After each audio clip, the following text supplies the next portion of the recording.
Hi friends കേട്ടപ്പാ hero ഈ ചീറ്റയോട് പറയുന്നു hero ചേട്ടാ ശരി ടെൻഷനായിട്ട് ചേട്ടൻ പറയുന്നു ആക്ടിങ് പ്ലാനല്ല പറയായിരുന്നു ശരി ഓക്കെ ആയിരുന്നു അപ്പോൾ ഹീറോയിൻ ശരി ഞാൻ പോവാം എന്ന് പറഞ്ഞ് ഹീറോ എല്ലാം റെഡിയാക്കിയായിരുന്നു ഹീറോയുടെ ഫ്രണ്ട് ശരി ഞാനും റെഡി എന്ന് പറഞ്ഞ രണ്ടുപേരും റെഡിയാണ് ശരിയടി മേക്കപ്പ് ചെയ്യാം എന്ന് പറഞ്ഞ് നമുക്കിപ്പോൾ കുറച്ച് ആളെ സെറ്റാക്കി ഇവിടെ ഉള്ള ആളെ സെറ്റാക്കിയ പ്രശ്നവും നമ്മൾ ആക്ടിങ് ആക്കാം വേറെ വഴിയില്ല എന്ത് ചെയ്യാം എനിക്ക് വേറെ പ്ലാൻ ഉണ്ടായിരുന്നു അതൊക്കെ കറക്റ്റ് സൂട്ടാകുന്ന ആൾ കിട്ടില്ല എന്ന് ഹീറോയെ പറയായിരുന്നു ശരി ഓക്കെ വീട്ടിൽ ഹീറോ അനിയനും കേട്ടായിരുന്നു അനിയൻ ശരി ഓക്കെ എന്ന് പറഞ്ഞു ഹീറോയിനോട് അങ്ങനെ പി ടി എസ് അത് കേട്ടായിരുന്നു പി ടി എസ് കേട്ടായിരുന്നു എന്തായിരുന്നു പി ടി എസ് പറഞ്ഞു നിങ്ങൾ പത്ത് വന്ന് ചേച്ചീൻ്റെ ആക്ടിങ് നോക്കുന്നുണ്ടോ എന്ന് കേൾക്കാറുണ്ട് പി ടി എസ് കേൾക്കാറ് ഇപ്പോൾ ഞങ്ങളെ കണ്ടുപിടിക്കലേ നൈറ്റ് ആരും കണ്ടുപിടിക്കാതെ നിങ്ങൾ വാ എന്ന് പറയുന്നു ശരി ഓക്കെ എന്ന് പി ടി എസ് സമ്മതിച്ചായിരുന്നു അങ്ങനെ നൈറ്റാണ് ഹീറോയിൻ മേക്കപ്പ് എല്ലാം ഇങ്ങനെ പി ടി എസ് വന്നായിരുന്നു എല്ലാത്തിനും നോക്കായിരുന്നു ഹനിയാണ് മേക്കപ്പ് ചെയ്ത് കണ്ടിട്ട് ഷാക്കായിരുന്നു എന്താ എങ്ങനെയാണ് ഞാൻ കാണുന്നത് സുന്ദരനായിട്ടുണ്ടോ നീ എന്തപ്പാ ഇങ്ങനെ ചെയ്ത ജിമ്മിന് കേൾക്കാറുണ്ട് ഇല്ല അവിടെ അവരെ പേടിപ്പിച്ച് അവരില്ല ആ പെണ്ണ് കുട്ടി പൊബിട എങ്ങനെ ആ പെണ്ണ്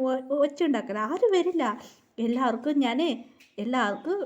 എല്ലാവർക്കും കൊടുത്തിട്ടുണ്ട് വീട്ടിലുള്ള ആര് വിളിച്ച ഒപ്പിട്ട് അതൊന്നും കേൾക്കല വെളിയിലുള്ളവർക്ക് കേൾക്കലേ അത് വില്ലത്തൊരു എൻ്റെ അനിയന് എന്താ എല്ലാ വീട്ടുകാർക്ക് ഞാൻ ഫ്രീക്ക് കുൾഫി വിത്ത് എന്ന് പറയാം കുൾഫിയ അതൊരു ഐസ്ക്രീമാണ് എല്ലാവർക്കും ഐസ്ക്രീം കൊടുത്തല്ലോ ഫ്രീക്ക് എൻ്റെ ബർത്ത്ഡേ എന്ത് എല്ലാവർക്കും ഐസ്ക്രീം കൊടുത്ത എല്ലാവരും തിന്നിട്ട് അവിടെ മുട്ടയായി കുടിക്കരുത് അങ്ങനെ വൈന് ഇത് ഡ്രിങ്ക്സ് അത് ഇതെല്ലാം കൊടുത്തു ഞാൻ എൻ്റെ ബർത്ത്ഡേ ചെന്നിട്ട് എല്ലാം ശരിയായി എന്ന് പറയായിരുന്നു ഓ അതെ ബർത്ത്ഡേ എന്ന് പറഞ്ഞു ഞാൻ അങ്ങനെ പറയായിരുന്നു ഓ ഇപ്പം എല്ലാം മങ്ങിയിട്ട ആ കുട്ടി മൊത്തം മങ്ങിയിട്ട എന്ന് പറയായിരുന്നു ഇതെല്ലാം ഞങ്ങൾ പ്ലാൻ ചെയ്തത് എന്ന് പറയായിരുന്നു ഹീറോ വായിക്ക് പറയാ എനിക്ക് കുറച്ച് മേക്കപ്പ് ചെയ്യുന്നത് കുറച്ച് പ്രശ്നമൊന്നുമില്ല ഇപ്പം എന്താ ചെയ്യുന്നത് ഹീറോ ഭയങ്കര ടെററിസായി ഓർക്കാൻ എന്താ ചെയ്യുക പിറ്റേ സമയം ജിമ്മി കേൾക്കാന്ന് എനിക്ക് വേമ്പർ ലുക്കുള്ള ഒരു ഭയം കിട്ടി നല്ല ഉണ്ടായിരുന്നു ഡെവിലൊക്കെ വെച്ച് ആരത് സെറ്റാക്കാന്ന് ഹീറോ ടെൻഷന് പറയായിരുന്നു അപ്പോൾ ജിമ്മിന് കേൾക്കാറുണ്ട് എന്താ ഇത് പറയുന്നത് അതൊന്നുമില്ല വേമ്പർ ലുക്ക് ഇങ്ങനെ പറയായിരുന്നു ഒരു പ്രേത ലുക്കിലുള്ള ആ ഒരു സൂട്ടുള്ള കറക്റ്റുള്ള ആൾ തേടായിരുന്നു എന്ന് പറയായിരുന്നു ഇത് പേടിപ്പിച്ച് വായിക്കാൻ വേണ്ടിയിട്ടാണ് എന്ന് പറഞ്ഞു ജിമ്മിന് പറയായിരുന്നു മേക്കപ്പ് ചെയ്യുന്നത് നിങ്ങൾ സൂപ്പറായിട്ട് ആക്ടിങ് ചെയ്യും വേണ്ട നിങ്ങളൊരു ഐഡലാണ് നിങ്ങൾ ഇതിൽ നിന്ന് വരുന്ന കോമഡി ഒന്നും ചെയ്യണേ ജിമ്മിന് പറയണ ഞാൻ കൂടെ വരാം നീ പറയണോ ഇല്ലല്ല ഞാനും കൂടെ വരുമോ ചാക്കു കുറേ ഞാനും വരുമെന്ന് അപ്പോൾ 3 പേർ സമ്മതിച്ചായിരുന്നു ആറും പറയുന്നു ബാക്കിയെല്ലാം ഞങ്ങൾ നോക്കിക്കോളാം എന്ന് പറയായിരുന്നു അവർക്ക് ഭയങ്കര ഇഷ്ടപ്പെട്ടായിരുന്നു അപ്പോൾ ചേച്ചിക്ക് അറിഞ്ഞാൽ എന്താവും ശരി നിങ്ങൾ ആരെയൊന്നും കാട്ടണ്ട ഞാൻ പറയുമ്പോൾ ചെയ്താൽ മതി എന്ന് പറയുന്നത് ഹീറോയ്ക്ക് ഒന്നും അറിയില്ല അയ്യോ ഹീറോയുടെ അനിയൻ എന്ത് പ്ലാൻ ഇട്ടത് എന്ന് അങ്ങനെ ഹീറോയിൻ നോക്കൂ എന്ത് ചെയ്യുന്നത് അങ്ങനെയായിട്ട് ഒരു ഫോണിൽ സംസാരിക്കും ഹീറോയിൻ അനിയൻ പറയുന്നു ചേച്ചി ഞാൻ നോക്കിക്കോളാം ഫോണിൽ സംസാരിക്കാന്ന് ഹീറോയിൻ തന്നെ അവിടെ നോക്കുന്നു ഇവിടെ നോക്കുന്നു ഹീറോയിൻ ഫസ്റ്റ് വന്നു കച്ച സൗണ്ട് കേൾക്കായിരുന്നു ഏത് ഊർമളേ എടി ഊർമളേ ആരാ ഇത് വിളിക്കണേ കിച്ചി എടി ഊർമളച്ചി ഇങ്ങ പാരടി நீ எங்கே இருக்க உருமல எங்கப்பா நீ இருக்க എന്ന് அவன் இடிச்சிருந்த ஐயோ என்ன வாய்ஸ் கேட்குறேன் மலேசியாவில் கேட்குறேன் எங்கே இருச்சு உருமலே ஐயோ என்னது நான் கங்கா உன்னை பார்க்க வந்துச்சு என்னடி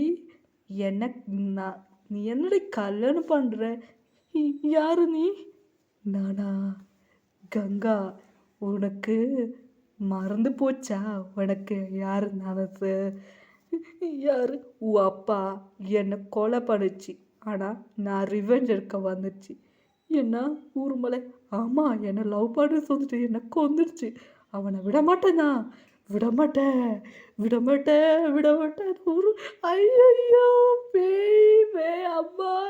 அப்பா பேய் ஊர்மலை ഓടി പോയായിരുന്നു അയ്യോ പ്രേതം വെച്ചുണ്ടാക്കി ഊർമല ഓടി പോയായിരുന്നു അപ്പം നോക്കും ഊർമലേ എന്തിന് വീണ്ടും ഒരു വയസ്സ് ഊർമല തിരിഞ്ഞോക്ക് ഷോക്ക് അതെ ഊർമലക്ക് ഷോക്ക് അതെ മേക്കപ്പ് ചെയ്തതില്ലേ ആ മേക്കപ്പിൽ ഹീറോയിന് വീടൊന്നും അറിയാൻ പറ്റില്ല അതുപോലെ ഒരു വോയിസ് കേട്ടായിരുന്നു ഹീറോയുടെ ഫ്രണ്ടാ ഊർമല யாரும்மா நீ நானா சுமைமா என்ன உன் அப்பா லவ் பண்ணுறதுன்னு கொலை பண்ணிடுச்சு என்ன சொல்ற ஐயோ பேய் உண்மலை நீ யாருப்பா நானா உன் அப்பா பையன் என்ன தம்பி எனக்கு இல்லை நான் உனக்கு அண்ணா நீ அப்பா என்ன கொலை பண்ணிச்சு ஆனால் உன்னை விட மாட்டேடி പറയാമോ അയ്യോ പേയ് വന്നിച്ച് എൻ്റെ വീട്ടിൽ ഓടിപ്പോയായിരുന്നു അവിടെ മേലെ ഇങ്ങനെ പാറിട്ട് പറഞ്ഞ ഹലോ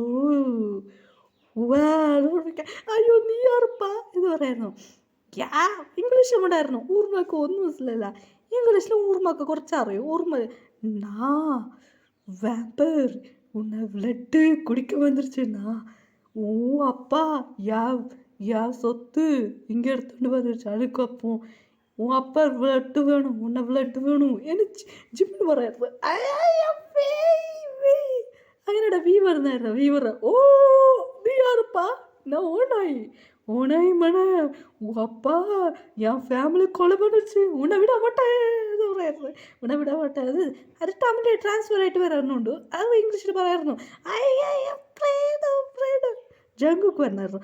നീ ആർപ്പാ நான் டெவில் கால் என் அப்பா உன் அப்பா എനിക്ക് ഉൻ ബ്ലഡ് തരുന്നു சொன்னிச்சு. ஆனால் ബ്ലഡ് തന്നില്ല. ഇത് ഇംഗ്ലീഷിൽ പറയായിരുന്നു. അതേ പെണ്ണ് മൊത്തം പിടിക്കായിരുന്നു. അവരുടെ പിടിക്കാൻ സൗണ്ടിൽ കേൾക്കായിരുന്നു. പാട്ടൊരു ഡാൻസ് അയ്യോ അവിടേക്ക് മയങ്ങി വീണ്. അപ്പ സമാധാനമായി. ഹീറോയ്ക്കൊന്നും അറിയില്ല. ഹീറോ ഫോൺ സംസാരിക്കാൻ പോയായിരുന്നു. ഇപ്പോൾ ഇതെല്ലാം സംഭവിച്ചത് ഫ്രണ്ടുകൾക്ക് അറിയില്ല. ഹീറോയിൻ്റെ ചേട്ടൻ ഇവരെല്ലാം പ്ലാൻ ചെയ്തേനെ. ഹീറോയുടെ ചേട്ടനക്കോ ഇതറിയില്ലായിരുന്നു. അപ്പുറം ഇപ്പുറം പോകുമ്പോൾ ഇടും അതൊക്കെ ഹീറോയിൻ്റെ അനിച്ചിരിക്കായിരുന്നു.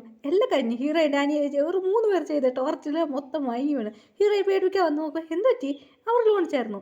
എന്താ പ്ലാൻ എല്ലാം ചെയ്ത് കൊണ്ട് ചേച്ചി ഇവിടെ പേടിച്ച് മയങ്ങി വീണു എന്ന് പറയുന്നു. എല്ലാവരും വന്നായിരുന്നു. അങ്ങനെ എല്ലാവരും മേക്കപ്പിൽ കഴിഞ്ഞിട്ട് പിറ്റേ സംഭവം ഭയങ്കര ഹീറോയിൻ്റെ അനിയോട് ജോലിയായി സംസാരിക്കാറുണ്ട്. എങ്ങനെയുണ്ട് പ്ലാൻ? നന്നായിട്ടുണ്ട്, സൂപ്പറായിട്ട്, നല്ല ഫണ്ണുണ്ട് എന്ന് പറയായിരുന്നു.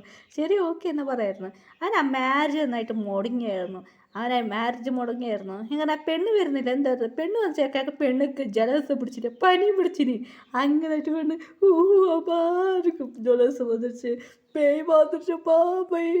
എനിക്ക് കല്യാണം വേണ്ടപ്പാ, കല്യാണം பண்ண എന്നെ കൊല பண்ணுப்பா, എനിക്ക് കല്യാണം വേണ്ടപ്പാ, കല്യാണം பண்ண മാട്ടപ്പാ, എല്ലാ കാലം നീ എന്നെല്ലാം പണിച്ച് എന്നാ പറയായിരുന്നു ഹീറോ. ആ പെണ്ണിൻ്റെ അച്ഛനക്ക് എന്ത് വെച്ചാൽ പറയായിരുന്നു. അച്ഛൻ കുറേ ഷോക്കായിരുന്നു. അത് നേരിൽ സംഭവിച്ചിരുന്നായിരുന്നു. ഓൾറെഡി അവർ കൊന്നത് നിറയെ ഇതേലുണ്ട്. ഹീറോയ്ക്ക് ഓൾറെഡി അറിയും. പറയുന്ന ഒരു മുത്തശ്ശി പറഞ്ഞായിരുന്നു. അത് കേട്ട് ഹീറോയി പറഞ്ഞൊരു ഡയലോഗ്